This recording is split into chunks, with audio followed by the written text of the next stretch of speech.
So the process for the Conservative Party to elect a new leader of their party and subsequent Prime Minister is underway.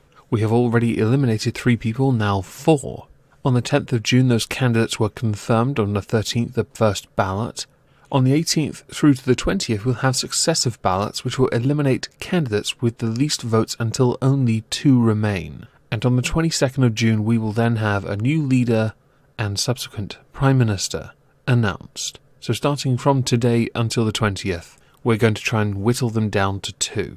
Before we get there, though, there are a number of debates. One has already taken place, and this is the one we are going to focus our attention on. For reasons that are obvious, I cannot play any of the video footage of it. Instead, though, I will have a picture of the debate on the screen now. This will stay here for the remainder of this video. I do apologise if you don't like what you see, but think there is an empty spot, and that is the very first thing we will address. Boris Johnson no-showed. He didn't turn up because he had a lot of blue on blue for the last 3 years and felt it would be more appropriate to be involved after the second ballot, so after today, which would then have reduced the numbers, and he would then attend the debate on the BBC instead of this one, which was on Channel 4. The debate itself was kind of boring, to be fair. Most people believing that Boris Johnson is still number 1, with Rory Stewart at number 2, even after he made quite a cringy joke about bins. I'm going to link a video of the debate. It's just pure cringe. Some of the things I observed while watching this debate, the key talking points, the things that stood out the most, is that Michael Gove believes Corbyn would be more afraid of him, because there's nothing more frightening than a snake who is a soft Brexiteer admitting to doing cocaine, running your country. Sajid Javid harped on about how banking is more meritocratic than politics, which he has actually got a point. He also bleated on about being omitted from the dinner because Christian Guru-Murphy brought it up. He couldn't have looked any more salty if he tried, and the one thing that stood out from that little exchange was that Rory Stewart was also not invited, and he is also a cabinet minister. All candidates struggled to answer questions. They spent 25 minutes talking about Brexit. It was tragic. Hancock and Esther McVeigh, both who have been eliminated, Hancock choosing to be and McVeigh because she was eliminated, both backed Johnson to unite the United Kingdom like he did debatably with London, many pointing out actually he wasn't as good a mayor as you might think.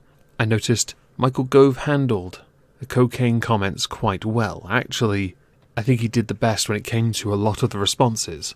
In that debate, I think he won. Dominic Raab was laid into for his beliefs on feminists, from when he was a younger man believing that they are bigots.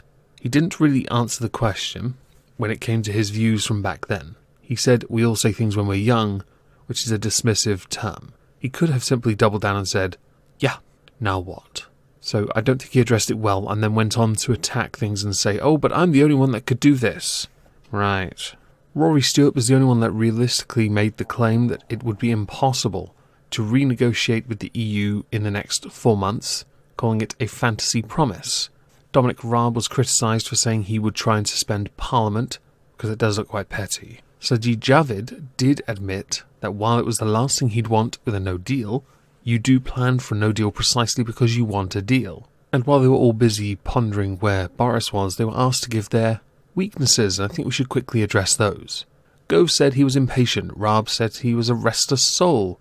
Javid admitted being stubborn. Stewart admitted many things he didn't know about the world. And Jeremy Hunt pointed out his weakness was getting his wife's nationality wrong. But he also did concede, on a more serious note, his battle with junior doctors as health secretary could have been better at communicating, which is all quite honest. There's nothing wrong with being impatient. We want results. I don't really care for the restless soul comment. I think that's kind of a fob. Javid admitting to being stubborn. That shows he might be intellectually stunted. Mr. Stewart could be naive, since he's admitted to not knowing much about the world. And Jeremy Hunt's record with the junior doctors is one that will tarnish his political legacy, even if elected Prime Minister. With this, as I earlier stated, Boris Johnson is still listed as number 1, and we won't really get a gauge on where he actually sits until the debate on the BBC takes place.